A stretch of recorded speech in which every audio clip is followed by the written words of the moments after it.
irmãos, eu quero, depois disso, te convidar a abrir o texto que está em Atos 17. Deus me deu uma palavra para trazer para vocês. Atos 17. Daqui a pouquinho a gente vai ler o texto dos versos 10. Vamos ler então agora, por favor. Vamos aproveitar que você já está disposto. A gente vai ler do verso 10 ao 15, tá bom? Minha versão pode ser um pouco diferente, mas você me acompanha e vai dar tudo certo. Atos 17, 10 ao 15. Diz assim: Logo que anoiteceu, os irmãos enviaram Paulo e Silas para Bereia. Chegando ali, eles foram à sinagoga judaica, e os bereanos eram mais nobres do que os tessalonicenses, pois receberam a mensagem com grande interesse, examinando todos os dias as Escrituras, para ver se tudo era assim mesmo. E creram muitos dentre os judeus, bem como dentre os gregos, e um bom número de mulheres de elevada posição, e não poucos homens. Quando os judeus de Tessalônica ficaram sabendo que Paulo estava pregando a palavra de Deus em Bereia, dirigiram-se também para lá, agitando e alvoroçando as multidões. E imediatamente os irmãos enviaram Paulo para o litoral. Mas Silas e Timóteo permaneceram em Bereia. Os homens que foram com Paulo o levaram até Atenas, partindo depois com instruções para que Silas e Timóteo se juntassem a ele, tão logo fosse possível. Vamos orar? Curva sua cabeça. Pai nosso que estás nos céus, bendito e exaltado, Senhor, é o teu nome. Graças te damos, Senhor, por essa reunião alegre. Graças te damos por essa festa. E te agradecemos, Senhor, por cada ato que foi feito nesse culto de louvor e adoração. Uma coisa temos certeza até aqui: o teu nome tem sido glorificado no nosso meio. E mais ainda, a tua presença é notória nesse lugar. Então, Senhor, continua conosco. Fala conosco. O teu povo está sedento para ouvir a tua voz. Fala com a gente, Senhor.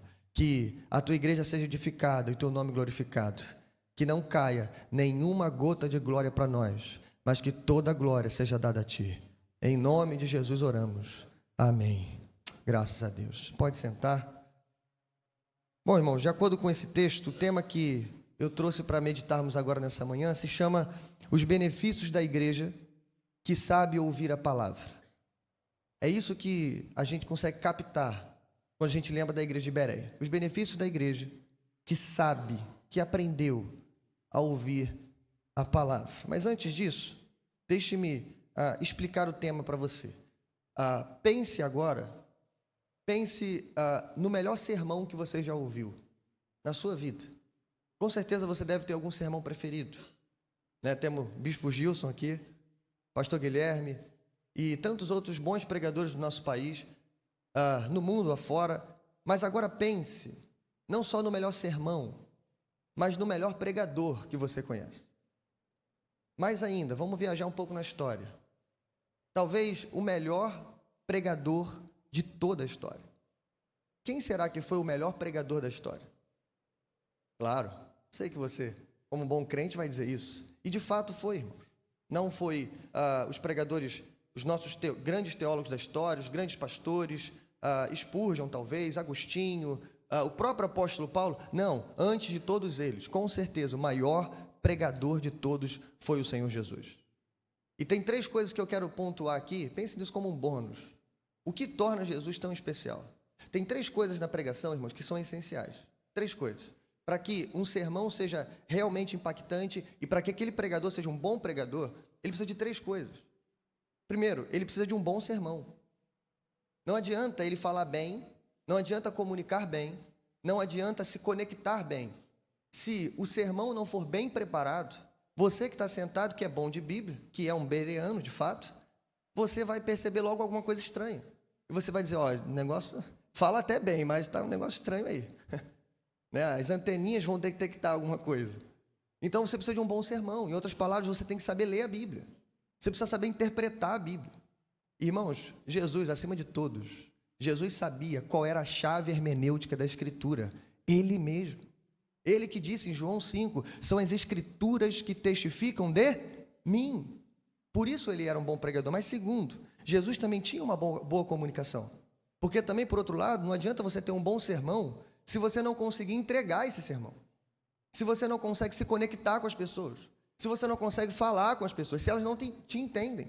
O que adianta você ter escrito um bom sermão se a gente simplesmente não consegue entender o que você fala? Então, Jesus era esse pregador. Ele não só sabia preparar, ou preparava, ou pensava em bons sermões, mas como ele entregava esses sermões. Ele tinha uma boa comunicação ao ponto do povo dizer em Lucas 4,32, todos ficavam maravilhados com seu ensino, porque falava com autoridade. Esse é o Senhor Jesus. Mas em terceiro lugar, você também precisa de uma boa conexão.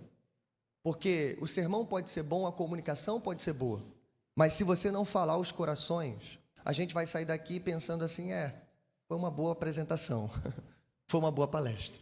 Mas aquilo não conectou, não entrou no seu coração, não perfurou a sua alma. E você vai ter dificuldade de guardar aquele ensino. Mas Jesus era alguém que falava aos ouvidos, mas falava aos corações. Quando Jesus falava, o povo dizia, ele tem autoridade, porque aquele ensino mexia com eles. A reflexão que Jesus causava, seja por histórias, parábolas ou pela própria pregação, cravava os corações. Esse era o nosso Senhor Jesus. Eu lembro dos discípulos de Emaús, lembra? Já discípulos tristes, cabisbaixos, indo embora para casa, voltando para sua cidade, mas no meio do caminho, aquele homem ainda desconhecido prega a palavra, e no final, quando ele se revela e some, desaparece dos olhos deles, eles dizem assim, por acaso não nos ardia o coração quando ele nos expunha as Escrituras? Essa era a pregação de Jesus. E isso torna ele, irmãos, indiscutivelmente, o melhor pregador da história. Pensando nisso, a gente consegue então dizer qual é a principal característica de uma igreja saudável?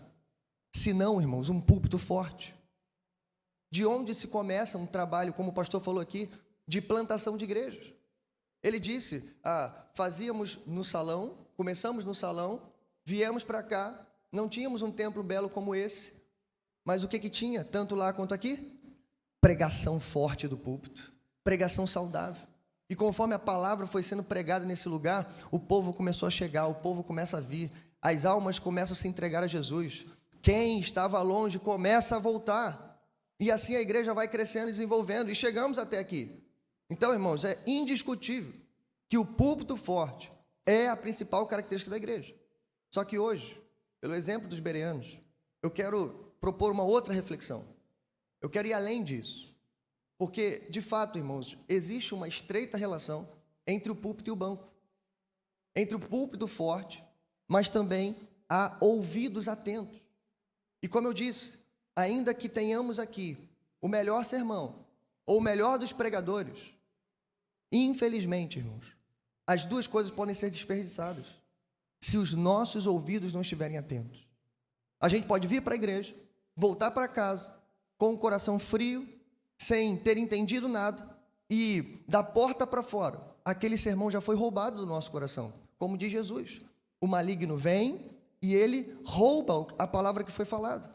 Então, eu quero pensar com você que existe um obstáculo ignorado na igreja, que é essencial para que a palavra seja pregada e a igreja edificada. E esse obstáculo, irmão, significa ouvidos atentos à palavra de Deus. Bom, é isso que eu acredito que a igreja de Bereia nos ensina. Veja, irmãos, os bereanos nos dão uma lição essencial de como devemos ouvir a mensagem e quais benefícios podemos extrair dessa mensagem. Eu entendo que Atos 17, o texto que a gente leu, é um capítulo especial. Só um minuto.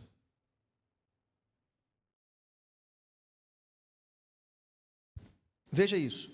Paulo está na sua segunda viagem missionária. E aqui, Atos 17, é um capítulo especial. Porque Paulo vai passar por 3 lugares emblemáticos.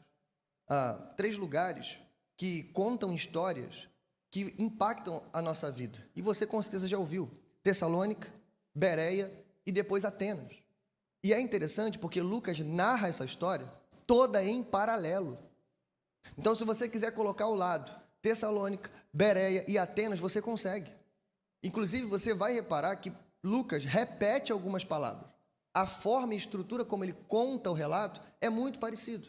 E se a gente comparar Tessalônica com Bereia, olha que interessante. Tem vários paralelos, como por exemplo, a palavra foi pregada primeiro aos judeus, depois aos gentios, e muitos judeus creram no Senhor. Depois é dito que alguns gregos também creram e mulheres de alta posição. O texto diz, não poucas mulheres. Então, em outras palavras, o evangelho foi pregado e um grupo grande foi alcançado pelo evangelho. Isso são as semelhanças, mas tem algumas diferenças também. Por exemplo, em Tessalônica, Lucas narra para a gente e exalta, por exemplo, a pregação de Paulo. Em Tessalônica, a ênfase que é dada é como Paulo apresentou a palavra, como ele pregou. Todos os sábados, Paulo ia na sinagoga e dialogava com os judeus, provando e pregando para eles que o Cristo deveria sofrer. Então, Lucas está explicando para a gente como foi a pregação de Paulo, mas quando chega em Bereia, Lucas não narra como foi a pregação. Ele diz que Paulo chegou e pregou, mas a ênfase de Lucas em Bereia é como a igreja ouviu. Então, se em Tessalônica nós aprendemos com Paulo a pregar, em Bereia a gente vai aprender com a igreja como se deve ouvir a palavra. E é isso que eu quero fazer com você.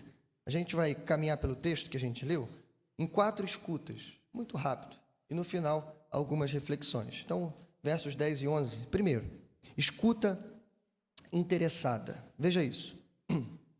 Logo que anoiteceu, os irmãos enviaram Paulo e Silas para Bereia. Chegando ali, eles foram à sinagoga judaica. Os bereanos eram mais nobres que os tessalonicenses, pois receberam a mensagem com grande interesse. A primeira coisa que eu quero destacar aqui no texto, irmãos, é que Paulo, Silas e toda a sua comitiva não tinham planejado essa viagem. Não tinham planejado esse caminho. Por causa da perseguição em Tessalônica, os irmãos, no meio da noite, tiraram eles e levaram eles para Bereia. Os teólogos vão dizer que é muito provável que os missionários tenham pedido ou pensado, queremos ficar em algum lugar próximo de Tessalônica. Porque Tessalônica, irmãos, é a capital do império na Macedônia nesse momento. Então, era estratégico plantar uma igreja ali. E o trabalho tinha acabado de começar. 3 semanas só em Tessalônica, tiveram que sair. Então, eles precisavam consolidar o trabalho. E aí, Bereia era um lugar estratégico para ir. Então, eles estão agora em Bereia por força das circunstâncias. Paulo vai escrever mais tarde aos Tessalonicenses, lá no capítulo 2, dizendo assim, olha, a gente pensou em estar com vocês, a gente desejou ir até vocês, não só uma, mas 2 vezes, porém, Satanás nos impediu. E claro, abre um parênteses aqui, irmãos, veja isso. Quando Paulo diz que Satanás o impediu, eu quero que você coloque isso, encaixe isso a toda a revelação bíblica, de que Satanás não comanda a sua vida, Satanás não pode impedir a obra da igreja. Satanás é, como Lutero disse, é um cão na coleira de Deus. Então ele não faz nada que o nosso Senhor não permita. Então logo a gente entende que Deus usou a perseguição dos missionários e da igreja em Tessalônica para abrir outro trabalho em Bereia. O plano dos missionários era abrir uma grande igreja na capital, mas o plano de Deus era abrir uma igreja na periferia. Era levar eles 65 quilômetros para dentro da estrada, lá em Bereia, e plantar uma igreja, irmãos. E quando eles chegam lá, eles têm essa grande surpresa. Veja, os irmãos da periferia, os irmãos do lugar mais afastado, mais improvável, eram mais nobres do que os irmãos da capital. Veja isso, irmãos. A gente já aprende aqui, talvez, uma lição, ou lembramos de uma lição. Ei, o nosso Deus é soberano. Às vezes a gente não entende os desígnios de Deus. A gente não sabe por que naquela estrada, por que naquele bairro, por que naquele lugar, mas o Senhor sabe, e Ele está dirigindo tudo. Mas veja, o texto diz, eles eram mais nobres. Qual era o motivo da nobreza? Será que era o poder aquisitivo? Não. Vamos ver isso. Primeiro, porque eles tinham ouvidos interessados. O texto diz, porque receberam a mensagem com grande interesse.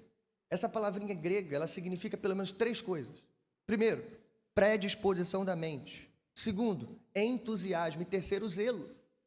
Em outras palavras, irmãos, o que Lucas está direcionando para a gente é que isso aqui era um valor daquela igreja. Era a preciosidade deles. era a grande coroa daquele lugar. Porque predisposição da mente é diferente de predisposição natural.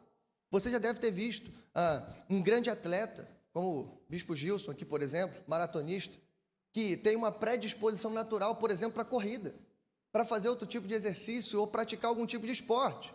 Algumas pessoas nascem assim, geneticamente modificados. Mas o que a nossa palavra está dizendo, irmãos, que isso aqui não tem nada a ver com coisa natural. Você não nasce com isso. Você não acorda de manhã predisposto para estar sentado no banco e me ouvindo como você está agora. Você precisa condicionar sua mente e seu coração para isso. É isso que a Bíblia nos ensina em primeiro lugar. Essa predisposição não é natural, ela é causada, ela é praticada, ela é treinada. Em outras palavras, os bereanos nos ensinam que não temos disposição natural para ouvir a palavra, mas que o nosso coração tem que queimar por ela. É isso, irmãos, em primeiro lugar. O que espanta os missionários aqui não é que eles têm um povo rico, bonito ou de grandes recursos, mas que é um povo que está sentado, atento e desejoso de ouvir a palavra. E é isso, em primeiro lugar, que a gente precisa ouvir. Então, irmãos, rapidamente, deixa eu lembrar para você, só lembrar um rápido exercício que podemos fazer de manhã, quando a gente acorda, ou à noite também, ou antes de vir para os cultos, durante a semana, ou em qualquer momento que a igreja se reúne, ou talvez em todas as vezes que você for realizar algum trabalho, algum serviço ao Senhor. Como isso é importante, irmão? A motivação. Por que estamos sentados aqui? O que me tirou da cama hoje? Por que eu vim? Claro, hoje vocês têm um grande motivo, agradecer a Deus por 16 anos de história. Sim, mas e todos os cultos, irmão? Todos os domingos? Será que a gente levanta da cama com a mesma motivação? Será que o nosso coração está aberto nesse momento para ouvir a palavra? Pode colocar aqui o melhor pregador. Se você estiver predisposto em tapar os ouvidos, ninguém vai entrar no seu coração. Então, talvez, a gente precise aprender com os salmos. Imagina agora você acordando de manhã e lembrando, Salmo 122, verso 1. E você dizendo, alegrei-me com os que me disseram, vamos à casa do Senhor. Aí você pergunta, mas por quê? E você responde, Salmo 84, 10. Porque é melhor um dia nos teus atos do que 1000 em outro lugar. De novo, por quê? Salmo 19, 7. Porque a lei do Senhor é perfeita e é ela que revigora a alma. E aí você diz, então por isso, Senhor, Salmo 86, 11, ensina-me, Senhor, o teu caminho, andarei na tua verdade, dispõe o meu coração para só temer o teu nome. Irmão, se você conseguir fazer isso, ou então a canção que a gente cantou aqui, a última canção, que lembra que a nossa luz foi tragada pela escuridão. E quando eu ouvi aquela letra, naquela hora eu pensei nesse momento. E eu pensei assim, tá bom, vamos resolver isso com uma coisa só. Imagina você acordando de manhã e dizendo assim, foi numa manhã de domingo como essa. É só isso, irmão. Só precisa você dizer isso para o seu coração. Você vai sair marchando de casa até aqui. Você vai sair saltitando. Que você vai lembrar que todo o teu esforço, a remela que você tira do olho, o café que você tem que preparar cedo. Imagina, lá em casa são 5. Você senta para tomar café, tem mais 3 esperando. Aí você pensa assim, todo o meu esforço ainda é muito pouco. Porque a essa hora, as mulheres já tinham visitado o túmulo. E o jardineiro, que ainda não sabiam que era um anjo, já tinha dito, não procurem o vivo entre os mortos. Ele não está aqui, ele já ressuscitou. Ei, isso aqui é uma reunião com Deus vivo. Imagine agora sim, eu saio de casa com um coração inclinado para ouvir a palavra. É assim que os bereanos nos ensinam. Mas em segundo, verso 11 ainda, os bereanos eram mais nobres do que os tessalonicenses. Por quê? Porque eles estavam examinando todos os dias as Escrituras, para ver se tudo era assim mesmo. Em segundo lugar, irmãos, primeiro, uma escuta interessada, mas segundo, escuta crítica. Escute isso, irmãos, escuta crítica. A gente não só tem que treinar os nossos ouvidos para eles estarem abertos, a gente também tem que treinar os nossos ouvidos para detectar a presença de engano, para detectar heresias, para detectar aquilo que está fora da palavra de Deus. E veja, irmãos, que lição. A palavra aqui para examinar é a mesma palavra usada no mundo jurídico daquela época. Em outras palavras, o que a gente está dizendo é, quando os bereanos ouviam os temas, Eles ouviam os assuntos em que Paulo entrava, e provavelmente Paulo, citando a Escritura, eles procuravam nos pergaminhos, ou consultavam a memória, ou abriam os textos, iam para casa, faziam grupos de estudos, e o texto diz, com que frequência? Todos os dias. Em outras palavras, é que todos os dias em que a palavra era exposta, eles estavam conferindo naquilo que eles tinham na época como Bíblia, que não era Bíblia, eram pergaminhos. Imagina a dificuldade para acessar aquele negócio. Quem sabia ler hebraico naquela época? Poucos. Tinha que perguntar aos professores, tinha que perguntar quem sabia ler, consultar a mente. Enfim, eles davam um jeito deles, mas eles estavam preocupados em saber se o que estava sendo falado estava casando com o que estava sendo escrito, ou com o que tinha sido escrito. Bom, irmãos, que lição.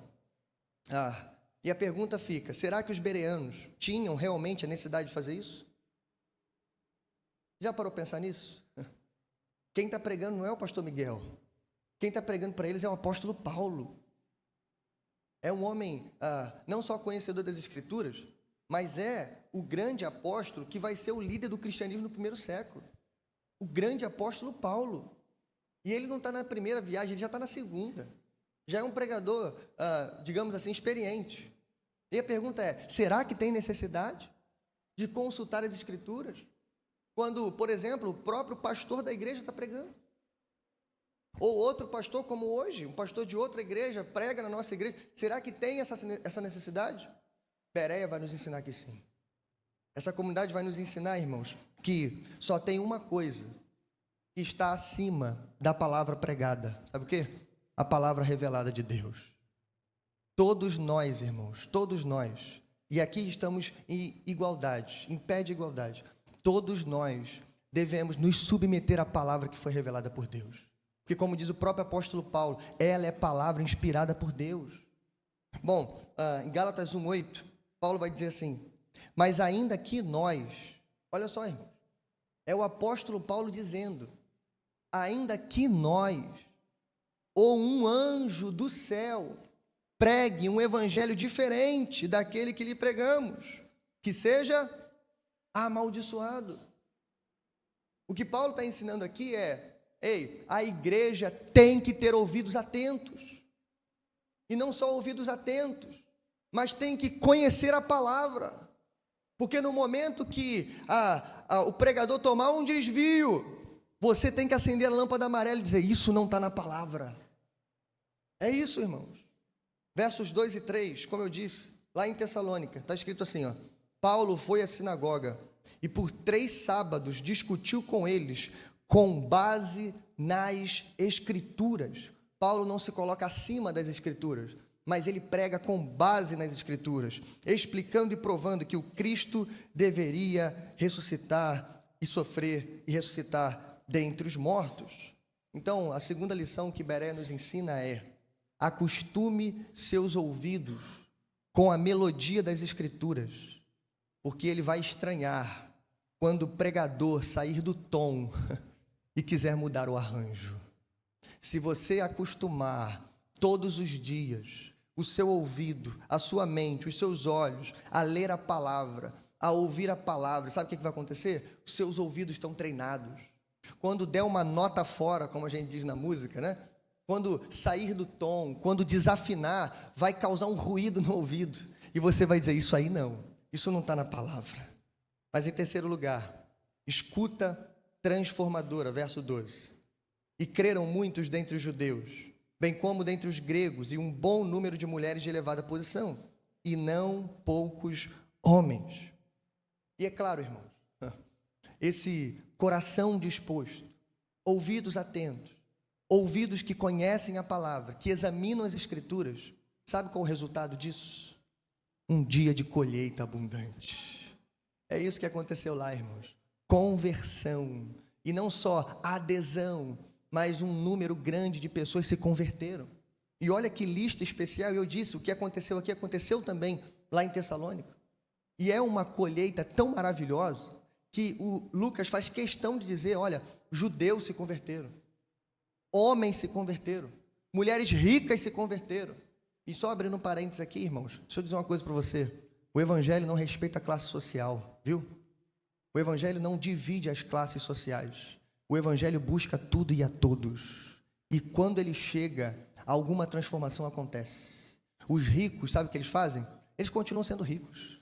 Só que agora eles rendem ou se rendem à palavra de Deus. E eles colocam os recursos deles a serviço do reino. E os pobres, o que é que fazem? Os pobres, eles continuam pobres, continuam trabalhadores. Sim, também vão buscar melhorar de vida e vão melhorar. Tudo isso vai acontecer. Mas eles colocam a sua força, o seu trabalho, a sua dignidade, o seu dinheiro também a serviço do reino. Porque nunca foi sobre ter muito, lembra? Seja fiel no pouco, que no muito eu te colocarei. Nunca foi sobre dar muito, mas sempre foi sobre ser fiel ao Senhor. Seja pobre ou rico, o evangelho salva tudo e a todos. Bom, o texto está dizendo que essa escuta vai causar transformação. Veja, irmãos, em Tessalônica o texto diz que Paulo pregou e aqueles homens e aquelas mulheres foram persuadidos a crer. Mas em Bereia, o texto diz que Paulo pregou, mas eles foram para casa, se reuniram em grupos, talvez ficaram naquele local, estudando e examinando as Escrituras. E quando eles fizeram o estudo, eles então creram no Senhor. Sabe o que isso aqui nos ensina, irmãos? Nos ensina que, às vezes, a melhor estratégia evangelística é simplesmente, irmãos, você dar uma Bíblia para alguém. A melhor estratégia evangelística é simplesmente ler as Escrituras. A melhor coisa que você pode fazer é simplesmente estudar a Bíblia. E a gente tem exemplos disso, vários exemplos, eu cito apenas 3 aqui. Agostinho de Hipona, já citei ele. É conhecido como o pai da teologia cristã, século V depois de Cristo. Agostinho se converteu depois da sua mãe orar anos a Santa Mônica. Orou anos por ele. Vivia em orgias, bebedeiras, festas e tantas outras coisas mais. Um homem com uma oratória e um conhecimento impressionante. Até que um dia ele ouviu uma criança cantar, pega e lê, pega e lê. Aí ele foi para o texto, abriu a Bíblia, estava em Romanos capítulo 13, verso 13. E quando ele leu a exortação do apóstolo Paulo para aqueles que viviam em orgias, em bebedeiras, em festas mundanas, ele ouviu aquela palavra, ele saiu correndo, foi para a floresta chorar. Naquele dia Agostinho se converteu ao Senhor. Outro homem na história, Martim Lutero. O texto diz que Lutero já era professor de Bíblia. Ele já era mestre em teologia bíblica, tirando a sua carta de doutorado. Ele estudando, ou melhor, ensinando sobre o livro de Romanos. Quando ele abre Romanos, ele começa a ler, afligido pela justiça de Deus, achando que a justiça de Deus era só punição, era só condenação, era fogo que vinha do céu. Aí ele abre as Escrituras e lê Romanos 1:17. E ele descobre que a justiça de Deus também é revelada no Evangelho. Para todo aquele que nele crê, primeiro do judeu e depois do grego. Lutero se converte, irmãos, dentro de um mosteiro católico. Mas calma, tem um terceiro homem aqui para falar, em 2020, lá no Iêmen. Depois pesquisa onde é o Iêmen, você vai ver um país islâmico, muçulmano, um homem chamado Mohamed. Ele e depois a sua esposa. Ele conta a história que ele estava passando por um sebo e ele sempre teve curiosidade. Criado dentro do islamismo, curiosidade. Por que tem tanto cristão no mundo? E aí ele viu dentro de um sebo uma Bíblia jogada lá dentro. Sabe o que ele fez? Comprou a Bíblia. Escondido da sua família, ele começou a ler. Quanto mais ele lia, mais ele gostava. Quanto mais ele lia, mais ele sentia um negócio diferente. Sabe o que aconteceu com o Mohamed? Não deu para ler nenhum terço da Bíblia, ele já estava convertido ao Senhor. Bom, ele casado, a sua mulher muçulmana, o que ele fez? Deu a Bíblia para ela ler. E ele, estratégia dele, eu vou fazer a mesma coisa que aconteceu comigo. Eu não vou pregar, ela vai só ler. Sabe o que aconteceu com ela, irmãos? Ela caiu na besteira de começar nos evangelhos. E isso é relato dela. Ela conta, essa história está no site Portas Abertas, você encontra lá. Mohamed do Iêmen. Você vai encontrar a história lá. E aí, sabe o que ela diz? Ela falou que quando leu que Jesus mandou amar os seus inimigos, ela disse assim, aquilo foi demais para mim. Nenhum outro Deus, nenhuma outra religião me ensina a amar os meus inimigos. Ela também se converteu ao Senhor. Irmãos, que maravilha. O grande evangelista Moody, ele disse o seguinte, na verdade ele escreveu isso na capa de sua Bíblia, depois encontraram. Ele disse o seguinte, ou este livro te afasta do pecado, ou o pecado te afasta desse livro. Irmãos, esse livro é poderoso. se você acostumar o seu coração a lê-lo diariamente, a falar para os outros diariamente, a emprestar, ou melhor, a presentear, a evangelizar com a palavra do Senhor, ei, isso aqui é poderoso. Pode transformar, sim, muitos corações. Mas em quarto lugar, escuta desafiada. Veja, irmãos, nem tudo são flores. Verso 13 diz: quando os judeus de Tessalônica ficaram sabendo que Paulo estava pregando a palavra de Deus em Bereia, dirigiram-se também para lá, agitando e alvoroçando as multidões. Imediatamente, os irmãos enviaram Paulo para o litoral, mas Silas e Timóteo permaneceram em Bereia. Outra semelhança com Tessalônica, teve perseguição. E curiosamente, irmãos, logo após a grande colheita, teve perseguição. Logo após um momento de alegria, então veio, como dizem em Tessalônica, homens invejosos, judeus invejosos, talvez porque estavam perdendo poder aquisitivo, porque estavam perdendo membresia, invejosos, foram até os apóstolos, procurando os apóstolos. Lá diz que entraram na casa de Jason, um homem que apoiava o ministério dos missionários. Conseguiram fugir para Bereia. Esses homens perseguem os missionários agora e chegam em Bereia. Provavelmente ficaram sabendo das conversões e do que eles também estavam fazendo em Bereia. Com medo, talvez, deles retornarem para Tessalônica, eles pensam assim: vamos para Bereia terminar de achar esses homens. E parece que o foco aqui é o apóstolo Paulo. De novo, a igreja se reúne e com muita estratégia e sabedoria conseguem levar Paulo adiante. Paulo vai para Atenas. Paulo consegue sair. Bom, a quarta e última lição que a gente aprende, irmãos, é que nem sempre teremos um som claro e sem ruídos para ouvir a palavra. Mas todas as vezes, Deus está no controle. Irmãos, que maravilha! O mesmo efeito de Tessalônica para Bereia aconteceu em Atenas. Talvez não era projeto passar em Atenas. Paulo vai sozinho para a capital intelectual do mundo antigo, para o lugar onde tinha mais divindades do que casa. Não sei se você sabe, tinha mais deuses em Atenas do que habitantes. E eu nunca me perguntei isso, até pouco tempo. Por que Paulo foi para Atenas sozinho? Imagina, irmãos, que campanha missionária deveria empreender em Atenas? Sabe o que eu penso? Não era projeto passar por Atenas. Mas Deus está empurrando os missionários, está dizendo assim: sou eu que conduzo vocês. Deixa eles perseguirem, deixa fazerem alvoroço. Eu vou levar vocês aonde eu quero. E Deus faz isso, leva eles mais uma vez, agora para outro lugar. Mas escute isso, irmãos. Quando temos um grande avivamento, grandes colheitas, geralmente são seguidos de grandes perseguições. Ou até, pense na sua vida também. Você já passou por momentos alegres e festivos. Eu imagino em 16 anos de igreja aqui, em Jardim Alvorada, quantas vezes você experimentou glórias, experiências maravilhosas, cultos abençoados, festividades como essas maravilhosas, e você saiu daqui animado, feliz, contente, ganhou almas para o Senhor. Muito do que foi feito aqui, como o pastor bem disse, é sim trabalho seu que está aqui, e você tem que se alegrar por isso. Mas quantas vezes, após esses momentos de alegria, não veio um período de desânimo? As lutas não começaram a se somar na sua vida. E às vezes, irmãos, é verdade. Um problema chama outro, ou problemas diferentes vêm no mesmo momento. E você se sente um pouco pressionado. Como disse Paulo, de todos os lados somos pressionados. Mas lembra o que ele diz depois? Mas não desanimamos. Porque, irmãos, escute isso. Jesus nos disse, João 16:33, no mundo tereis aflições. Lembra como é que acaba?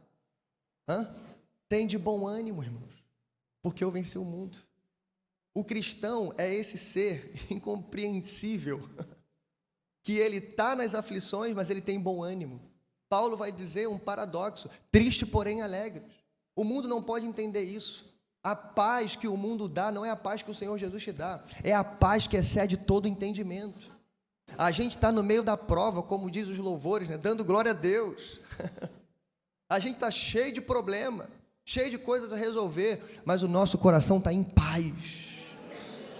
Porque a gente sabe que ou em Tessalônica, ou em Bereia, ou em Atenas, o Senhor está conosco. 1 ano, 5 anos, 16 anos, o Senhor está conosco. Isso é maravilhoso, irmãos. Então lembre-se disso.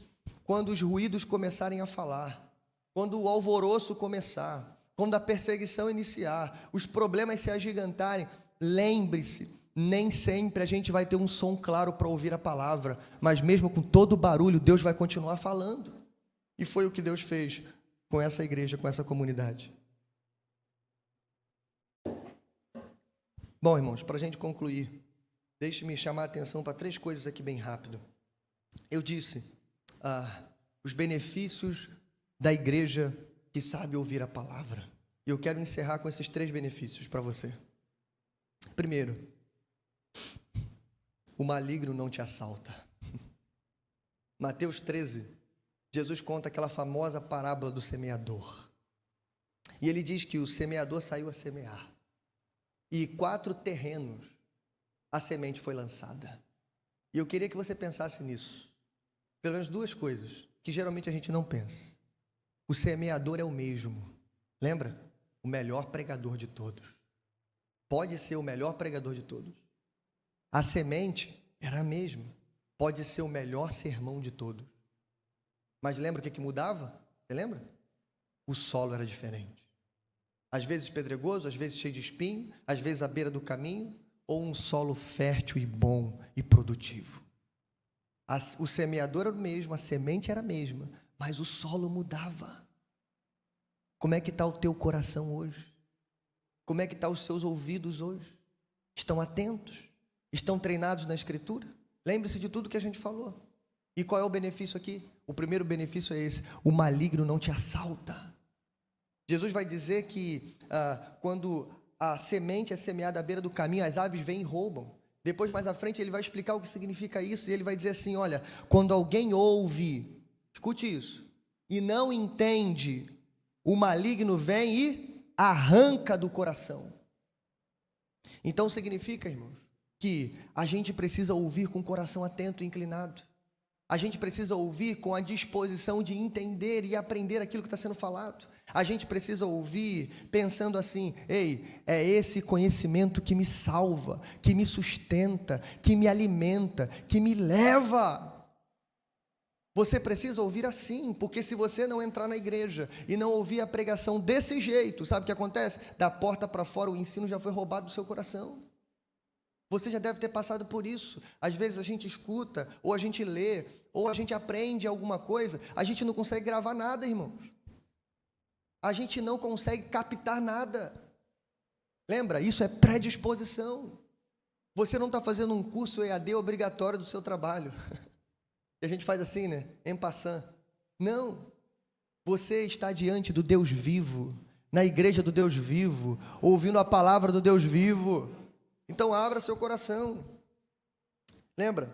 Ou esse livro te afasta do pecado, ou o pecado te afasta desse livro.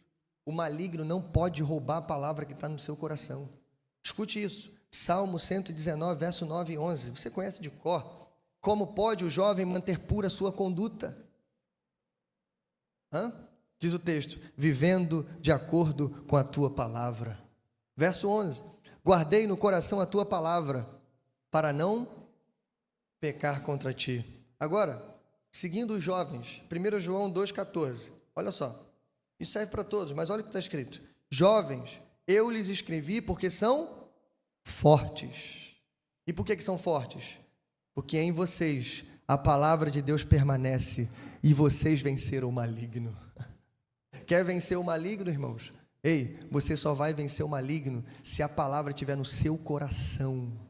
Não só nos ouvidos ou na mente, mas no coração. Segundo lugar, o maligno não te assalta, mas a tempestade também não te leva.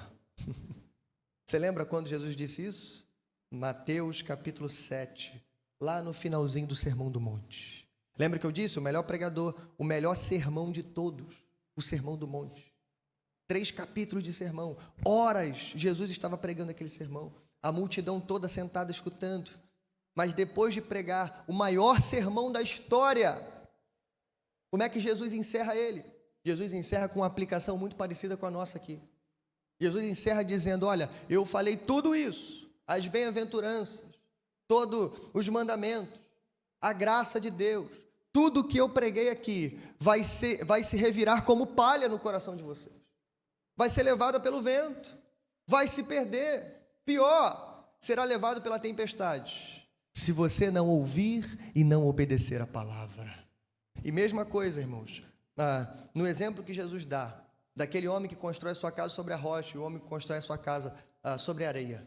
Lembra? Os dois ouviram a mesma palavra. A diferença é quem ouviu e obedeceu. Então, em primeiro lugar, você tem que ouvir e entender, mas em segundo lugar, você precisa ouvir e obedecer. E sabe o que a ideia que dá para a gente de tempestade, levando e arrastando a sua casa? Sabe qual é a ideia, irmãos? Sabe qual é a diferença de construir uma casa sobre a areia e uma casa sobre a rocha? Isso aqui é muito fácil. A gente aprendeu isso na escola bíblica dominical. A gente aprendeu isso no departamento infantil. Não é isso? Sabe qual é a diferença? Raízes profundas. Para edificar um prédio, uma casa, você tem que cavar primeiro. Você não começa a construir para cima, você constrói para baixo. O que eu vou falar aqui é muito óbvio. Só é levado pela tempestade da vida, pelos problemas da vida, pelas dores da vida, quem não construiu raízes na sua vida. E deixa eu te ensinar isso. Sabe como é que constrói raízes na vida cristã? Sabe? Apanhando, sofrendo. É com maturidade, é com tempo. As suas raízes vão se aprofundando. Tem um texto que eu gosto muito, Paulo ensina isso. Romanos 5, 3 e 4. Olha o que ele diz. Não só isso, mas também nos gloriamos nas tribulações. Parece loucura, né, irmãos? Esse é o cristão incompreendido. Olha só. Nos gloriamos nas tribulações. Sabe por quê? Porque sabemos que a tribulação produz perseverança. Perseverança é a capacidade de suportar aquilo que ninguém suporta. Perseverança é a capacidade de manter a posição quando ninguém mais ficaria ali. Perseverança é Paulo sair de Bereia para Atenas, Timóteo e Silas ficaram em Bereia, correndo o risco de serem presos, risco de serem levados pelos tessalônicos. Ficaram lá. Isso é perseverança. Mas o texto prossegue. Olha o que diz. E a perseverança produz um caráter aprovado. Caráter aprovado você pode traduzir como maturidade. Só tem maturidade, irmãos, quem passou por lutas e sobreviveu. Só tem maturidade quem já experimentou dores nessa vida. Quem já passou por grandes dificuldades, mas permanece fiel ao Senhor.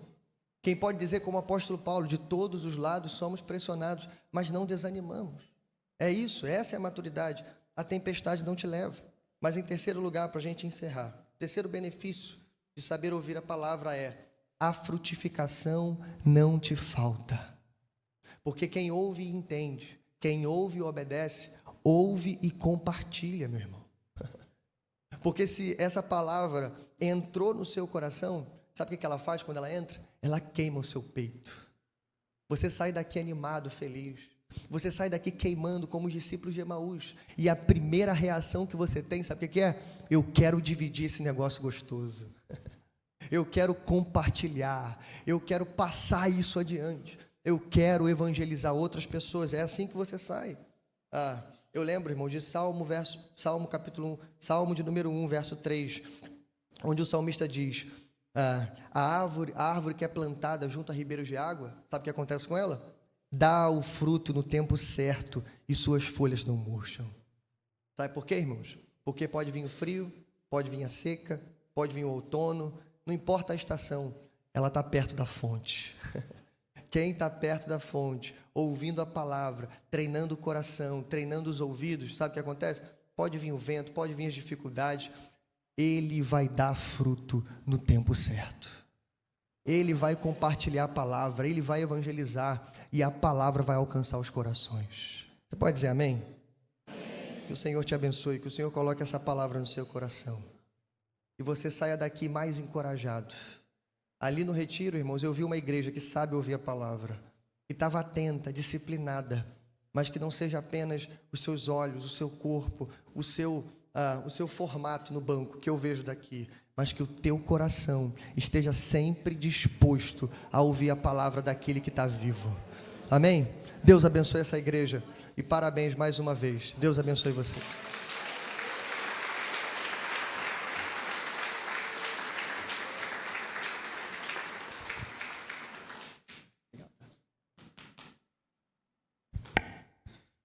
Glória a Deus, glória a Deus.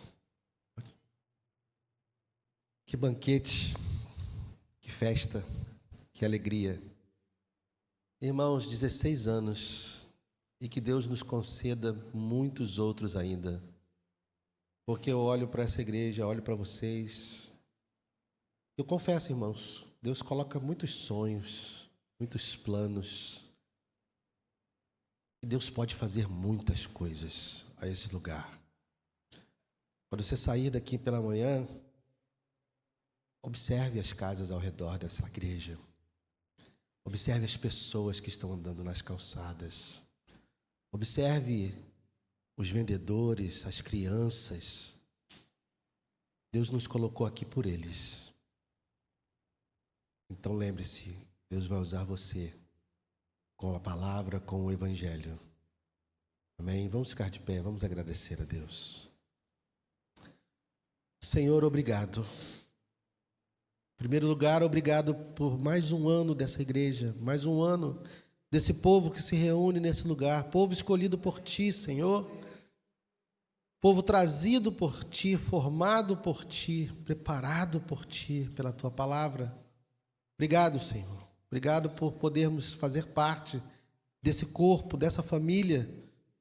Te agradecemos, ó Deus, te pedimos, multiplique os anos dessa igreja, multiplique as sementes, multiplique os frutos que cada um aqui vai dar. A palavra diz que é 30, 60, 100 por um. Alguns vão dar 30, alguns vão dar 60, alguns vão dar 100. Mas que todos possam frutificar nesse lugar. Obrigado, Senhor, pela Tua palavra nos dada nessa manhã através do Teu servo Miguel. Que o Senhor continue também abençoando a sua casa, o seu ministério, a sua família. Ó Deus, e essa parcela do Teu corpo que se reúne lá em Juscelino também com seus desafios, que o Senhor também possa usá-los poderosamente, Senhor, naquela localidade também.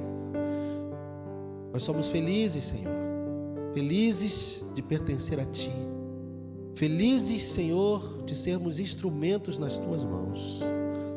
Felizes, porque a Tua palavra nos alcançou. Obrigado, meu Deus. Obrigado. Não somos dignos, mas o Senhor nos amou. E nós desfrutamos desse amor. Grava no nosso coração a Tua palavra.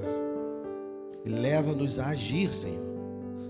Leva-nos a que o coração queime, arda.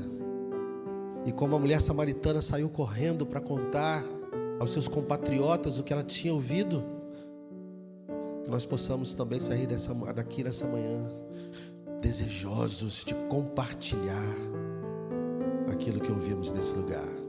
Muito obrigado, Senhor. Te louvamos, te agradecemos em nome de Jesus. Amém e amém. Pastor Justo fala. Esse negócio de bispo é brincadeira do pastor Miguel.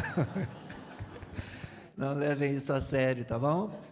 Vocês eu sei que não vão levar, mas vocês que vão assistir depois do culto, a pregação é brincadeira dele isso, hein? Que Deus abençoe, gente. Vamos então aqui comer um pedacinho de bolo.